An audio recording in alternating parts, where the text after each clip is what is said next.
I am Lauren Alvarez. I have been teaching all sorts of parent education for the last 2 decades and absolutely love doing things with Oklahoma Family Network because I've just been so impressed with how practical they try to make everything.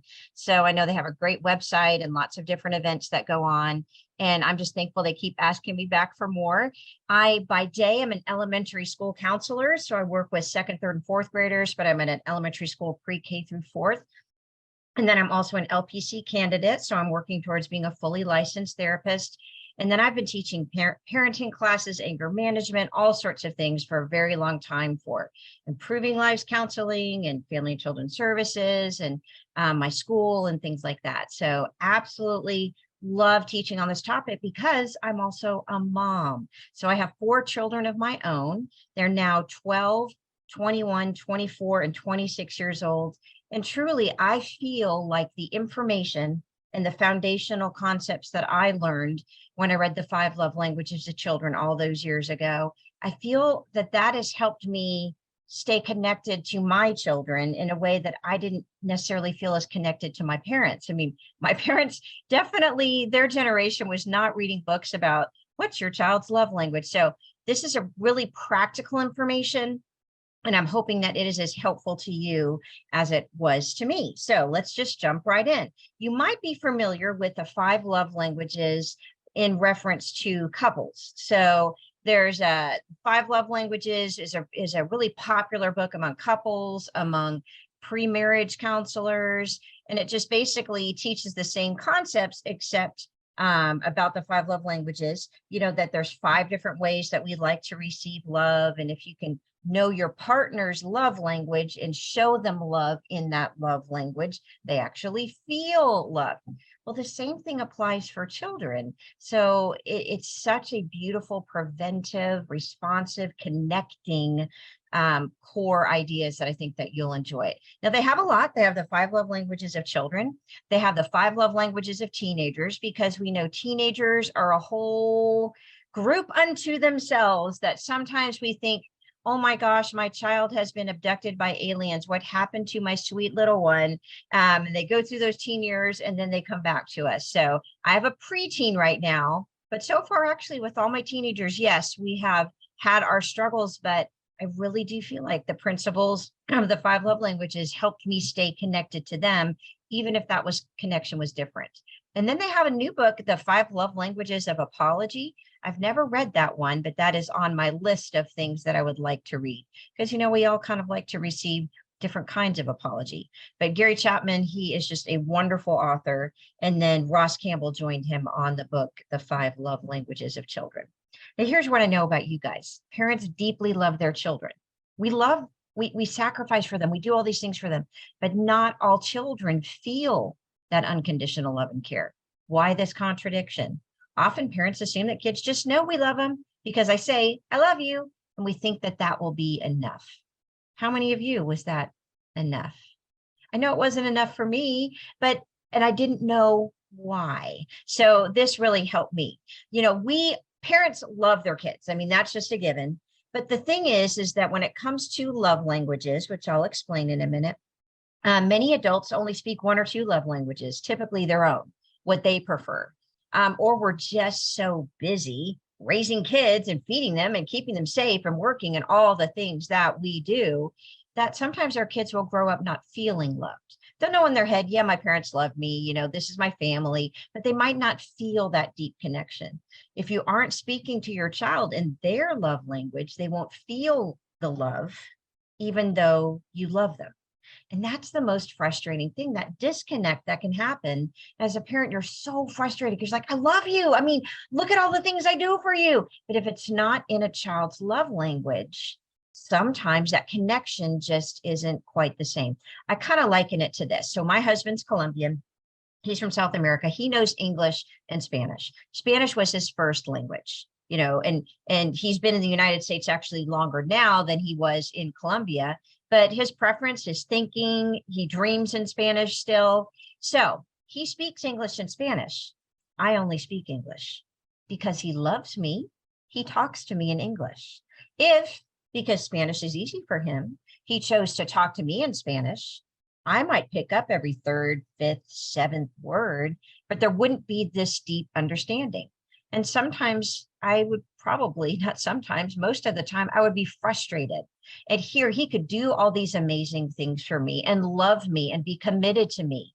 But there would be a disconnect. We'd be missing each other because he loves me. He speaks to me in English, even though his first language was Spanish. And that's kind of the idea behind the love languages.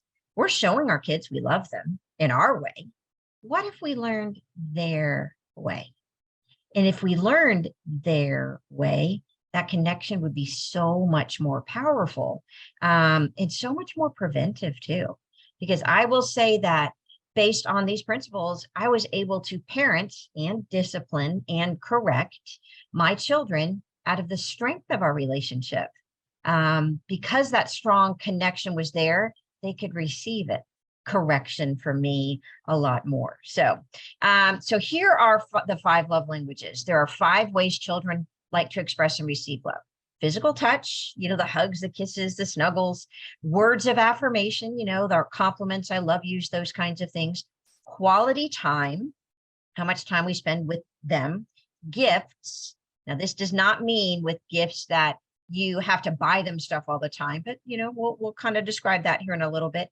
And then acts of service. Acts of service are the things that we do to help them. So let's kind of dig a little deeper into these and explain them.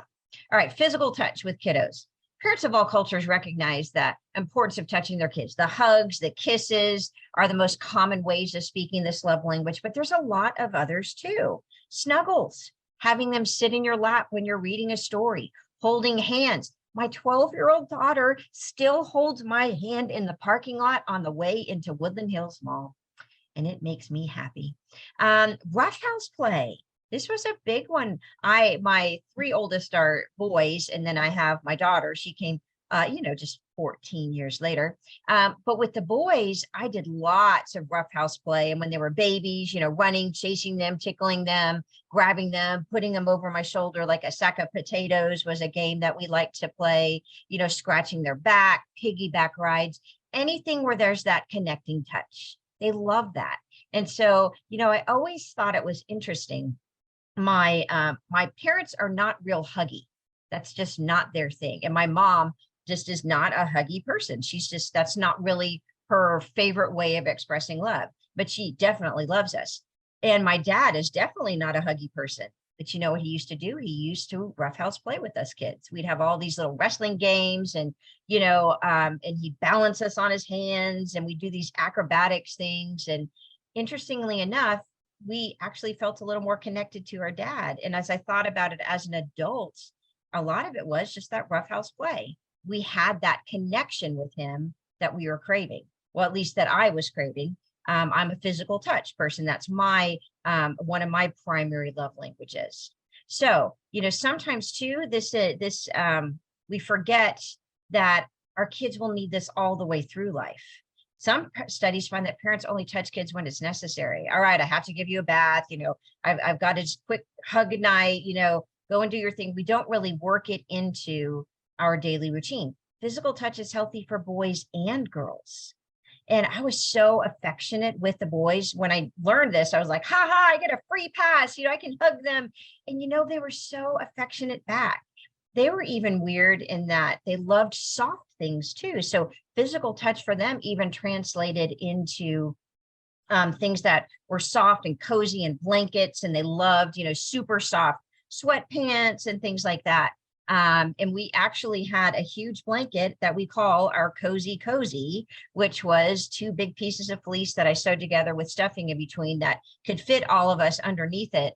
It's like the size of a king size comforter. And that was their favorite thing. And they still talk about it and they're cracking up. They're coming home for Christmas and they can't wait to use the cozy. Like they're going to fight over it. But that kind of stuff was just a part of who they were. Now, physical touch is also healthy after puberty.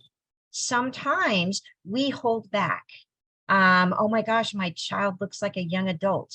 They're blossoming. And then we feel uncomfortable hugging them like we did before they went through puberty. And they notice the difference. And without realizing, we're kind of sending this message of, maybe there's something wrong with you, or, we're holding them at arm's length. Our kids need our hugs and our affection even after puberty. And of course, things are going to change. But sometimes we hold back just out of awkwardness. If you've got a child whose love language is physical touch, you have to keep that in play. Now, for one of my sons, physical touch is a big thing. I mean, he just came home 2 weekends ago. He's 21 years old and he has his dinner. The first thing he says is, "Mom, will you rub my back?" He's 21 years old. He plops down in front of the couch, just like he always did. And he wanted me to rub his shoulders. And what does he do when I do that? He talks. He just talks. He's talking about work. He's talking about these different things. He's talking about a trip that he's hoping to take. And for him, that builds connection. And he's 21. He's still my big kid. He used to have this long, glorious hair. I mean, when the mom is jealous of her son's hair, I mean, yeah, I even have a picture of it in my phone. Was gorgeous. And he would say, "Mom, will you brush my hair?" And I'd be like, "Okay." But while I would brush his hair, when he was in high school, he would talk and he would feel connected to me without even looking in my face. So that physical touch was really, really important to him. Now, kids will go often through an affection resistant phase where it's embarrassing for my parent to hug me and stuff, but you can still work that physical touch in. High fives, pats on the back when you're walking by, touching them on the shoulder, kind of bonking into them, roughhouse play, playing sports with them. Those are still ways for a child who may not want to be hugged by you in front of their peers, or, they just go through that awkward phase. You can still work that in. And I used to work that in with the boys when they would have, my one son really struggled. He was very sensitive. And so if he had a rough day at school, we were all going to pay for it. And physical touch was important to him. So he'd get off the bus and I could tell, oh, he's got that rough, he didn't have the greatest day. And he'd start his complaining and frustrated and pick on his little brother. And I would, while I was asking about his day, rub his shoulders. While I was asking him, "Hey, what do you have for homework today?" My chair would be pushed right up against his. I would sit right next to him on the couch. He had no idea that on purpose, I was working in physical touch into his afternoon. Within an hour or two, of all those little mini physical touches, he'd be back in a better mood. And what did that better mood mean for him? It made home feel like a safe place. It made home feel like connection. It made home feel like a place where I actually can rest. But I had learned to do that on purpose with him because he needed it. He was much more easily emotionally drained by all the interactions at school than his brothers were. And so when he would come home, I'd fill him back up in strategic ways. And he had no idea I was being strategic about that. So that's physical touch for you. And, every kid's different too with that physical touch. My one son tickling, that would make him mad. 2 other sons, they love that. So, you have to know your own child. All right, then we've got our words of affirmation. This is a big one. Communicating love, words are powerful. Words of affection. "I love you. You're amazing. I'm so lucky that I get to be your mom. How's my treasure doing today?" All of those special little nicknames and cool things that we have. Words of praise and encouragement. Words that give positive guidance, that speak their love language. So just those kind, thoughtful words. "I love you. Great catch. You can do it." Notes in their lunchbox can be a really good thing for kids. Or as they get to be teenagers and as they get to be young adults and move away, like my 3 sons have done, sending those text messages too, not every day, because that's called harassment, according to them. They're like, "Mom, okay, I have my own life now." But, if I have a thought, or just a cute memory I remember something about, or a picture pops up in my Facebook or something like that, I'll just send them a text, a couple times a week and just with some more details. I was thinking today about you and the job that you've created for yourself and how you get to travel. I am so thankful that all that hard work you've put through is resulting in you getting to really live a cool life. I'm so proud of you. I sent that one to my oldest this week. He has just carved out a career that allows him to travel and hike and do all the things he loves. And he's moving to Colorado in January. But that was from his hard work and determination. Well, thinking it is great. Saying it is really powerful. So those words of affirmation are really important. Having some special bedtime routine where you have a certain thing that you do. I know that one book, I Love You Forever. If you don't own the book, oh, it's such a heartbreaker and it's so sweet. But in the book, this parent would crawl across the floor, look up over to the side of the bed and pick up their child and hold them and rock them back and forth and say, I love you forever. I like you for always. As long as I'm living, my baby you'll be. So I made that into a song for the boys. And I would sing it when they go to bed. I love you forever. I like you for always. As long as I'm living, my Colby you'll be. And they each had their own song. I used to have to sing that when their dad and I divorced. And I would, when they would be over at their dad's house, they would call and I would sing them their goodnight song. Well, now they're grown. I don't sing the I love you forever song to them, but I do sign my texts with that love you forever. And they know what that means. There's a connection there. So those things can be really powerful, those words of affirmation. And, don't just encourage results. If I am only giving them encouragement when they've done a good job or they've accomplished something, that is kind of conditional praise. In my household that I grew up in, I did better at school than my brother and sister. And I got solos in the choir more than my brother and sister. And I was more athletic than my brother and sister. So I got more positive attention than my brother and sister, but it was only when I was accomplishing something. So did that make me feel secure? No. And my parents, it's not bad to say good job, but that was kind of the only time I got the positives. And so there was this competitiveness in me that felt like I needed to outperform just to get that affirmation. I needed it from a place of emptiness. Were they doing that on purpose? Of course not. They were just doing what they knew to do. And so it's really important that we also encourage effort. If we have a kid who's struggling, compliment that hard work. Compliment that, man, you didn't give up. Way to go there. I would have given up on that one and you didn't give up. Encourage that effort. It's very powerful. When your child is upset, let's say if you look at it like a seesaw on the playground, if they're kind of down here and they're upset, they're really feeling low, balance that scale out a little bit, balance out that seesaw and share reasons why you are proud of them. Because sometimes kids can be really hard on themselves. Yeah, I know. We can sit with them in their disappointment and feel their feelings with them, but share reasons why you're proud of them. Talk about them to other people in a positive way. When they overhear you talking about them to others, that means a lot. And balance out the affirmations and corrections. If you have a child where words of affirmation is their love language, you got to be thoughtful about keeping that balance, because words of correction is kind of like using their love language against them. I don't want to say it like that. They're extra sensitive to that, meaning correction kind of hits them a little bit harder. You might have a child where you can correct them and it's like, yeah, whatever. And then you can have a child when you correct them, they can take it personally. So if you have a child where words of affirmation are their love language, just make sure you balance out those affirmations and those corrections. Really avoid those shaming statements. How could you do this? Well, that was foolish. Those kinds of labeling things that are dripping in shame, that hits them 10 times deeper than it would another child where words of affirmation is their love language. Use that positive, loving guidance. So yes, if your child is going through a rough day and you've had to correct them a lot, make sure on purpose you build in as some extra positives that day, just to kind of keep it balanced. And for a child like this, I recommend giving one very specific positive I message a day. Here's an example. An I message is, I feel because, and you're kind of a little bit more detailed. So instead of just, I love you, which we do, I love you, you can say a more positive, more detailed compliment. I feel amazed when I think about getting to be your mom. I love the way that you treat your friends. I'm so glad I'm your mom.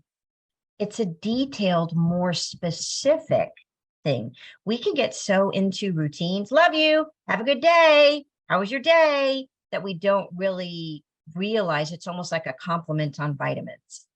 If you can work in one positive, detailed I message a day with everyone in your household, it really changes the tone in the house. It creates this connection and this feeling of safety that, is really beneficial. So, all right, now moving on.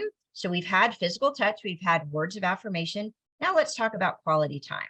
Quality time, me carving out time to spend with my child or my significant other, that conveys you're important. I like being with you. This is hard. This is hard if you're a working parent. This is hard if you have young children at home and you're exhausted.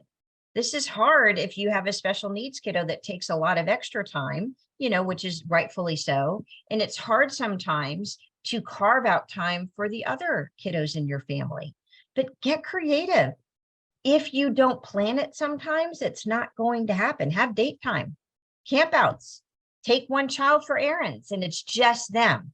I will tell you, I have had more amazing conversations with my kids in Walmart, in Target. Target seems to especially help me with those conversations, maybe because I love Target so much. But especially my daughter, it's been so interesting that, hey, Sophia, I've got to go run some errands. You going to come with me? I don't think so. I'm like, come on, we're going to go. And I kind of make her sometimes come with me because, a lot of preteens, they're happy to just sit back and watch their videos and all that. And then we have, we're running errands, but we're connecting and we're talking. And it's just me and her. Carve out special time during bedtime routines, even if it's 5 minutes. Just that extra little connection time makes a difference. One of my good friends, she's so great. She does Friday night movie nights. Every single Friday night, it is family movie night. And she has 3 kids. They rotate who gets to pick between the parents and the kids. So, when it's Genevieve's night to pick, she picks. When it's Lillian's night to pick, she picks, and everyone watches the movie. And it's really helpful. Do chores together. When you're cooking, have them in there with you. Do those kinds of things and do them together. And if you're not really good about being spontaneous, schedule it. I'm going to pull this up really fast because I want to give you, let me show you this one thing. If you go to tulsakids.com, so this should pull up for me. Come on. In theory, it should pull up for me. Of course, it's not wanting to. Hold on. Let me see here. But on the Tulsa Kids magazine page, I'm not sure why. There it is. Now it's finally connecting. They have all these great ideas of things to do in Tulsa. So right up here in the corner, you'll see this things to do. If you click on things to do, it gets family-friendly activities even by weekend. And this is year round. So 10 things to do this weekend, things to do in Tulsa, where to find Santa, 20 things to do in Tulsa over winter break, winter festivals, best holiday markets and shopping, seasonal show times for holiday music and live theater, Christmas tree farms, holiday lights in and around Tulsa. Tulsa Kids Magazine, this is like on their webpage at all times. What if you planned 1 or 2 things a month from there? I have my grown children coming back in for the Christmas holiday, and I've already been making my list of things we're going to do, and we're going to have our little Zoom call planning session. All right, guys, here's some opportunities. What do you guys want to do when you're here? Plan it, schedule it if you can't be spontaneous, because if you're anything like me, I'm exhausted from work. So if I don't have it on the calendar, sometimes it doesn't happen. But that quality time helps build connection. Another one is gifts. Gifts, giving and receiving gifts can be a powerful expression of love. And this is a funny one for me. I love giving gifts, love it. But I really don't care if I get gifts. Yeah, I like receiving them if it's meaningful. But if it's just some random thing, I'd just rather not have anything. But I truly enjoy giving gifts. So it's a fun one for me. My favorite holiday is coming up. But the size of the gift is not critical here. It could be something as simple as a card. The most important thing is the love that it represents. So make it fit that person. Personalize that. I had a family member who would always give me like these little, they'd almost look like something that would be from a Precious Moments shop, which is beautiful. Totally not my style. Lots of carved flowers and things like that. And they loved these kinds of things. And so they'd give them to me. And that it didn't match anything in my house, And so the gift was nice, but it was almost like, are you even paying attention? I don't know. It was almost like the gift for me, who loves to give gifts and who's very personal about that. It was almost like, well, that kind of shows how much you don't really know me. So be thoughtful about this. It doesn't have to be some amazing thing, but it can be a simple thing. One of my sons loves gifts. That's always been his thing. He loves the Christmas holiday. He's so excited. He's coming back from Boston, and he loved these certain specific mechanical pencils. They were his favorite. They were like 5 something a piece. And those were his favorites. So sometimes, occasionally, when I'd be at the grocery store, I'd grab one. I'd have the new mechanical pencil package waiting on his pillow. And he just would happen upon it sometime in the evening. And he'd be like, oh, thanks, Mom, I needed that. But what it showed is I was thinking about him when I was away from him, but it didn't cost me much at all. So little things like that, mailing a card, mailing a gift. Amazon is, really helpful in this area, but it's not a bribe. It shouldn't be substituted for other love languages, but it's a really powerful token. Sometimes just carrying little snacks that you can give as a treat. Make cards together and hide those cards in different things. I actually would, when I would find a funny card on sale or something, or when I'd be at the grocery store and I'd grab a funny, silly card, I had a whole drawer full of silly cards. And, maybe once every 6 weeks, I pop one of those funny, weird cards in their lunchbox. And even my high school boys like this, because especially those ones that made the sound, they thought those, I forget what the characters were, but they would crack up. And so they'd open it up and the sound would come on, and all their, high school guy friends would be like, what's that? And they'd all start laughing about it. And Mom was thinking of me. Yeah, Mom embarrassed me a little bit, but they liked it. Now, if they'd given me feedback that they hated it, I would have stopped, but they liked that.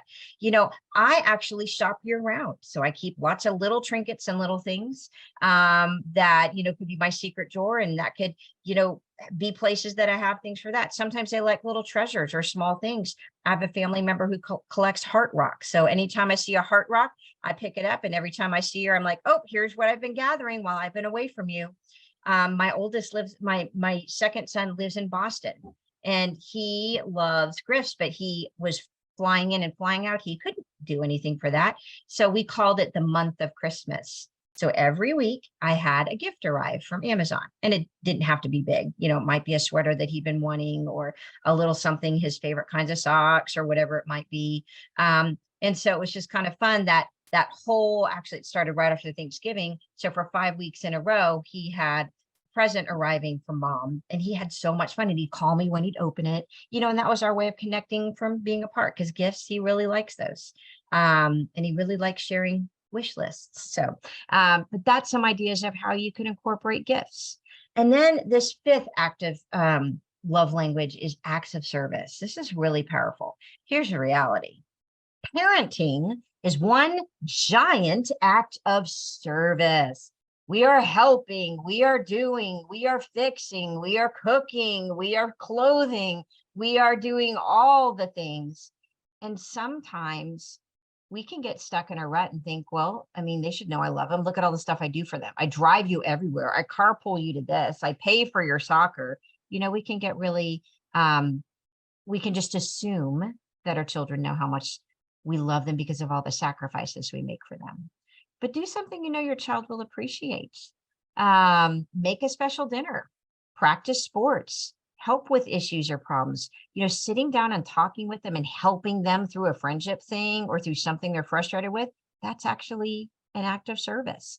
Fixing something, doing a project together is really fun. This has been fun to adjust and modify as my daughter's getting older. She actually told me, it was a little insulting, but kind of cool. She's like, Mom, I tell you what, man, one of these days I'm going to get this giant desire. You just watch out. I'm going to organize everything, because everything's not organized. And I'm like, oh, cool. I'd love your help with that. And like, she likes to do those kinds of projects together. Let's rip everything out of the drawer and get it organized. But we do it together. My one son who's flying in from out of town, his favorite meal is grilled chicken with basmati rice and caramelized, I saute onions. It's like a super simple comfort food, but that is what he always asks for whenever he's back. I actually would send those when he was in college. He went to college down in Texas from Oklahoma. And I had a friend who had a son who also was going to college there, and she went down all the time, like twice a month. So I would make his favorite meal, send it with her. She'd meet him on the Baylor campus. He'd get his food and he'd be like, "Oh, I love you, Mom." Well, I'm picking him up at midnight from the airport, and I'm going to have fresh chicken and rice with onions and a little thermos, so it's nice and warm. So when he eats it, when he's in the car driving home from the airport, he and his girlfriend are going to be eating his favorite chicken and rice, because guess what? That feels like home. That's an act of service. Do you think I want to cook food and pick anyone up from the airport at midnight when I'm in education? No, I'm a tired teacher. That thing right there, that's like a mega dose for him, for those acts of services. So it could be cleaning up the room, making a special breakfast, whatever it is. And that could be a really powerful thing. So those are the 5 different love languages. Let me see how I'm doing on time. I have a tendency, I could go for like 17 hours. So how do I know what my child likes? Or how do I even know what my partner likes? Rhiannon, who was introducing me at the very beginning, she actually took the love language test. There's some online surveys that you can do, which can be great for some of your older kids, your teenagers, or your significant other family members.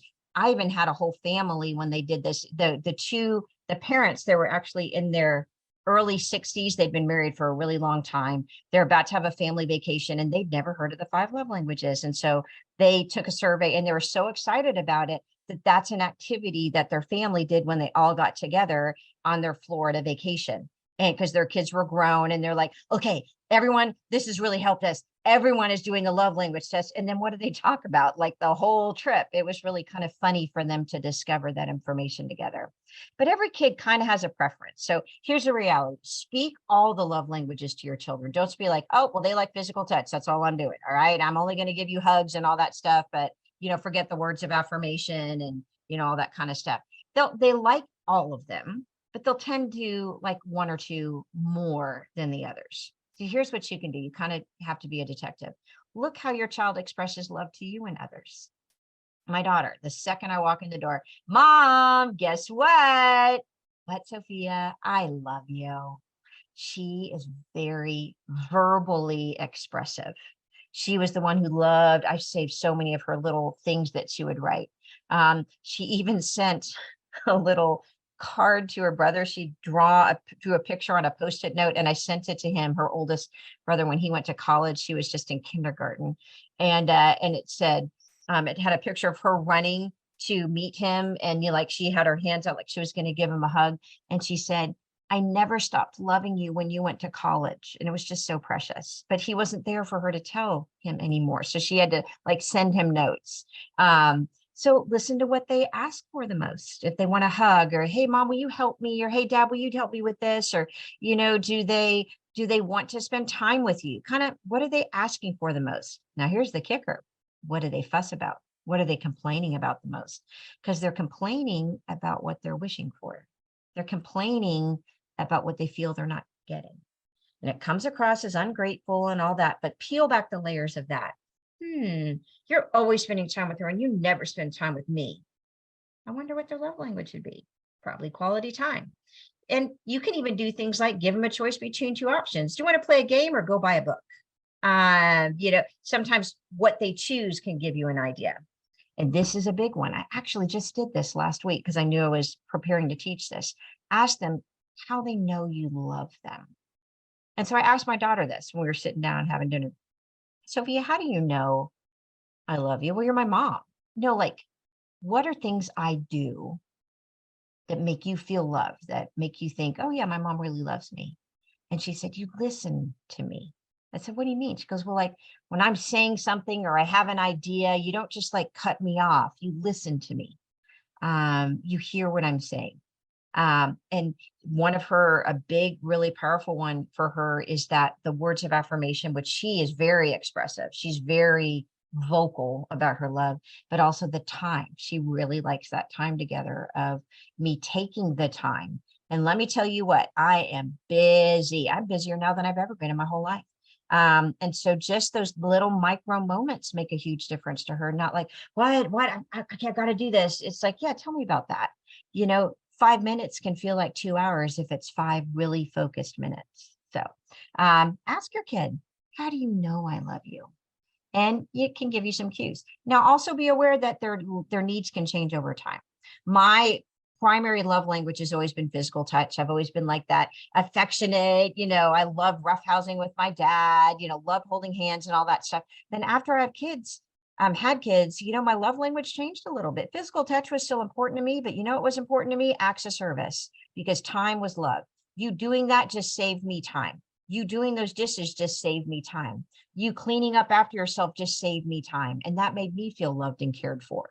So no, I don't want to hold your hand. I mean, help me clean the kitchen. And then I feel like holding your hand. So, your things can change over time. So pay attention.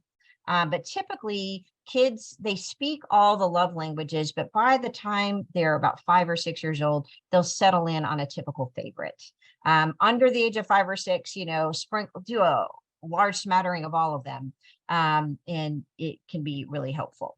And there are some surveys and things that you can even take online. This whole presentation will be emailed to you. So let me click on this and it should pull it right up. It takes you to the 5 Love Languages website.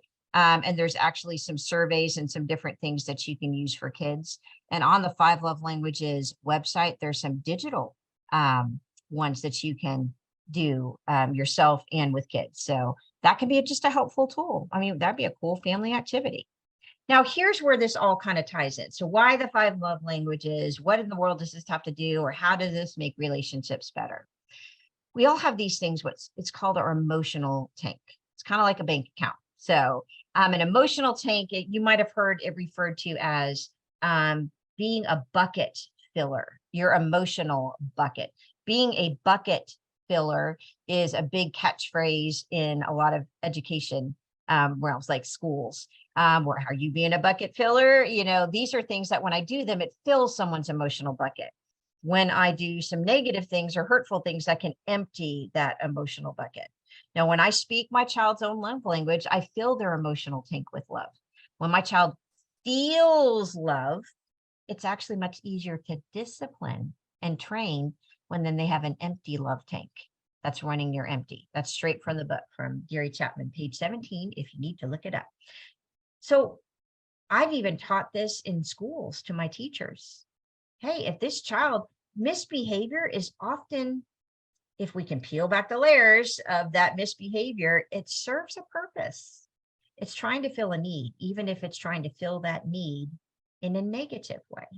So if your child's constantly pestering you, I wonder if they want quality time and just a 5 minutes of after school routine where it's just you and them, they're eating a snack, you're scratching their back, or when you get home from work, you've got this established little thing that you do that you carved out time, then they're not going to try to steal your time for the rest of the night.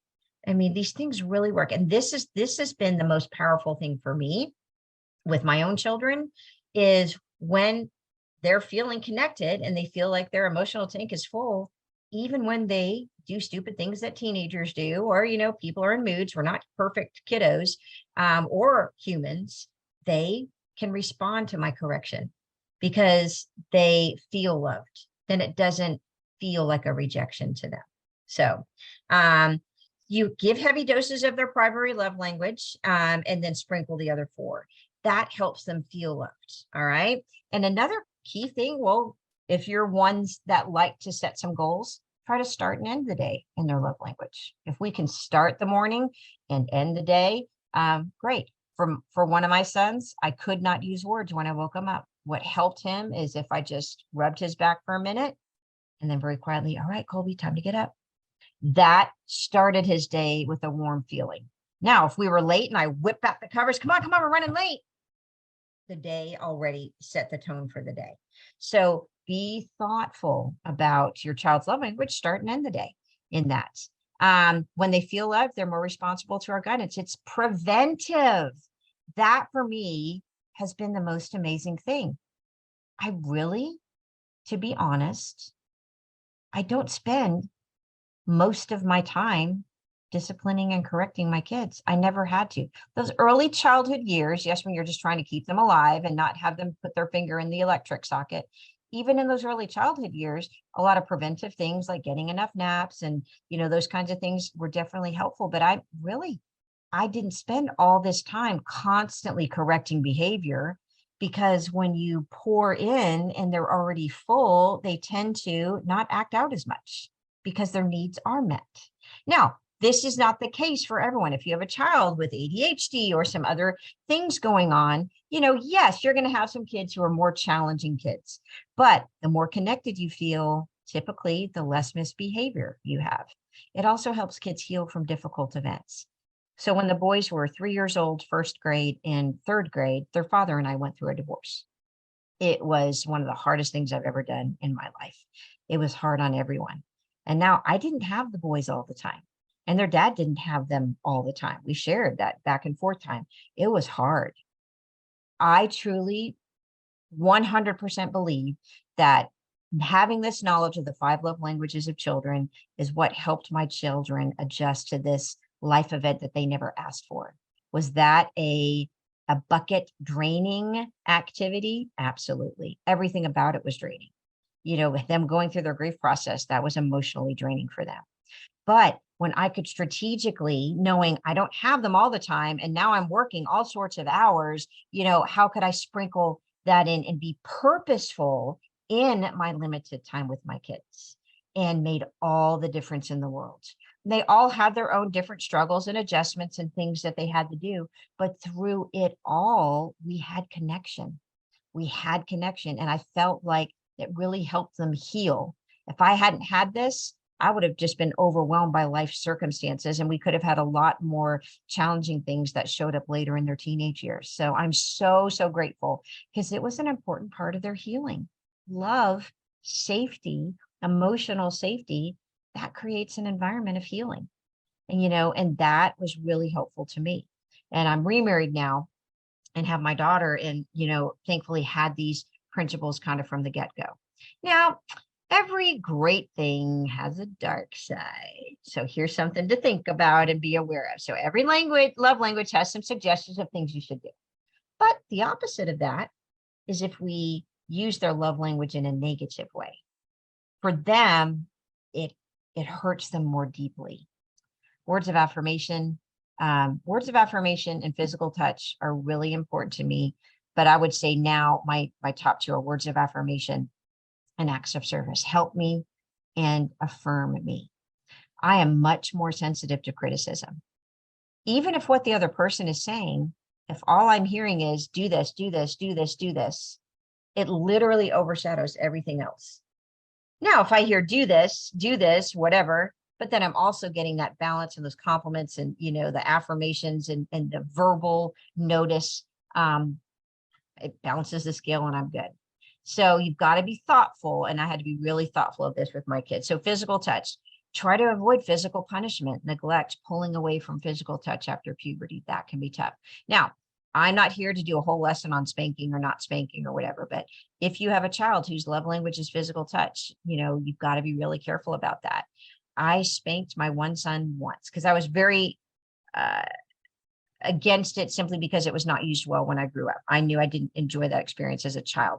And I was so frustrated with him. And I remember he turned around and he looked at me and he cried, but it was like, how could you do that? So, I had discipline in my house, but I could not do physical punishment, and it became counterproductive. It would hurt them more than it would help them. So you have to be really thoughtful about that with kiddos where physical touch is their primary love language. Get those hugs in before and after school. Sit next to them while you're doing their homework. During discipline, you can actually hug them while correcting them. You can have your hand on their shoulders while correcting them. That or gentle, loving touches can redirect a lot for them. So that can be really helpful. Words of affirmation, avoid criticism, negative reinforcement, and praise with conditions. Criticism, I'm not saying you can't correct your kids, but there's a difference between criticism and correction. You've got to be thoughtful about how you say stuff. If you do have to correct, be purposeful and balance it out with, I wouldn't even say praise, I would just say some positives. To help with learning, lots of good jobs, lots of, affirming their effort. Those can all be great. And during discipline, oh my goodness, avoid yelling and shaming. When they've messed up, correct them and also remind them of how proud you are. So 2 examples of this come from one of my own sons. So my third son, love him to pieces. He's all words of affirmation and physical touch. He's my one that had the glorious long hair. Well, after his little sister was born, he was 9 years old at the time, and everything was great. And then she's about 1.5. And you know what? I gave up their bedtime routine because I'm taking care of a toddler and giving her a bath and getting her fed. And, like you can put yourself to bed, and I just noticed that his whole behavior started to change. And he kind of was like a little punk. I mean, he would back talk. He was slow to obey. His teachers were talking about kind of what a little smart aleck he was becoming at school. And I remember one night, he was in 6th grade. I said, "What has happened to you? All you do is talk back." And his response to me was, "All you do is boss me around." I'm like, you know what? I'm going to pay attention to how I talk to you over the next few days. And he was right. For every 20 things I would say to him, at least 16, 17 would be a command. Colby, put your back the way. Come on, Colby, we got to go. Colby. And it was all negative. Now, did that boy need correction? Absolutely. But actually, a lot of his misbehavior was coming from, that was the only way he was going to get my attention. Because where was my attention absorbed? On his toddler aged sister. So I switched gears and became very purposeful. Of course, I had to correct him and I had to continue to correct him, but I kept it balanced. And he was back to his normal self within about 6 weeks. And I'm like, there's the Colby I know. Very huge. One time when he was a teenager, I, very connected to my kids, not a yeller. I am a corrector. And I was so mad at him because he was in an online class and I'd get that call every Friday. Your child is failing 1 or more classes. And I just stormed upstairs and I'm like, I do not know what is wrong with you. You can make an A in this class and you got an F again. You are not allowed to go out until you raise that to a passing grade. Guess who raised his online class to a passing grade in the next hour and 17 minutes? He did. He's like, "Mom, I'm heading out." "Excuse me?" "Yeah, I've got a B now in the class." It was an online class. I said, "Oh, no, you're not." And then all that frustration, all that fear, all that, I just let him have it. I mean, we're talking lots of shame talk, lots of yelling. "What is wrong with you? You're just wasting your life away. And are you even thinking about your future?" All these different things of frustration and me not managing my own emotions. That cost me 2 months of connection with him. And I knew it. I knew it by the look in his face. He just set his jaw. I knew it. And so I had to go back up. It took me a couple of hours to go back up because I was still so mad. And I went back up and I just said, I was very angry and I should not have been talking to you while I was angry. I said, "I am frustrated, but how I said that, it made it seem like I'm not proud of you and all the stuff that you do well, because you do this and you do this and you do this." He was just like, It cost me 2 months with him because words of affirmation, that was his. And I just used it against him in a moment of anger. And we did rebuild that connection, very close, but it was strained there for a little bit. He was a little bit more resistant. So I had to be very purposeful to rebuild that connection while still needing to correct him. So be thoughtful about that. Quality time, avoid long periods of time apart or spending more time with others instead of them. Sit with them while they're doing their homework. In a discipline situation, isolation can be really hard. So try to work together to solve problems. And if we do need to do some isolation or some time out, really make sure that when it's done, we're doing some connecting. That can be really powerful. Gifts. Avoid missing special days. For a kid or a grown-up who gifts are important to them, those tokens that you're thinking about me, if we forget a birthday, if we forget an anniversary, it hurts. It's like, oh, okay. Don't use gifts to make up for a lack of love, and don't take away a gift as punishment, because that's like removing your love. So if you've got a kid whose gifts are their primary love language, be very thoughtful about that. Mark your calendar, use your smartphones and make it beep at you so you don't forget the special days. And acts of service, try to avoid ignoring their requests of help in helping someone else before them. Now, this is tricky though.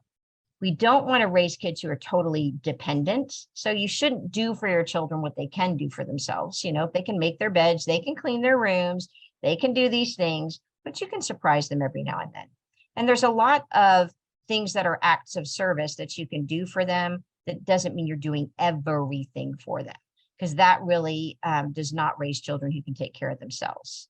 And try to avoid those phrases, or I'll do this for you if you do this for me. Then it's like I'm only helping you because I have to.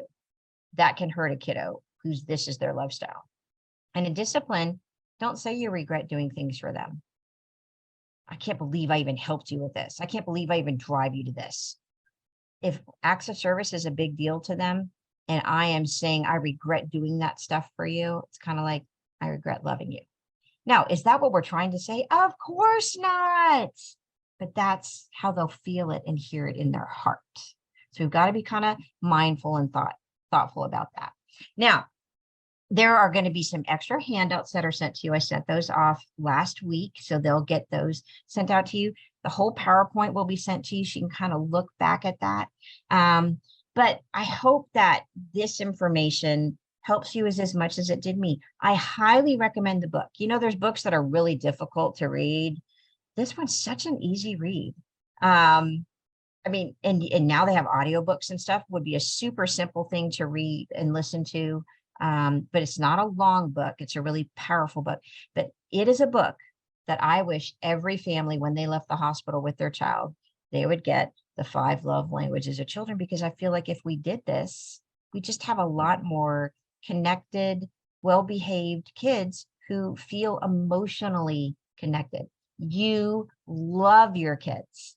Let's make sure they feel it.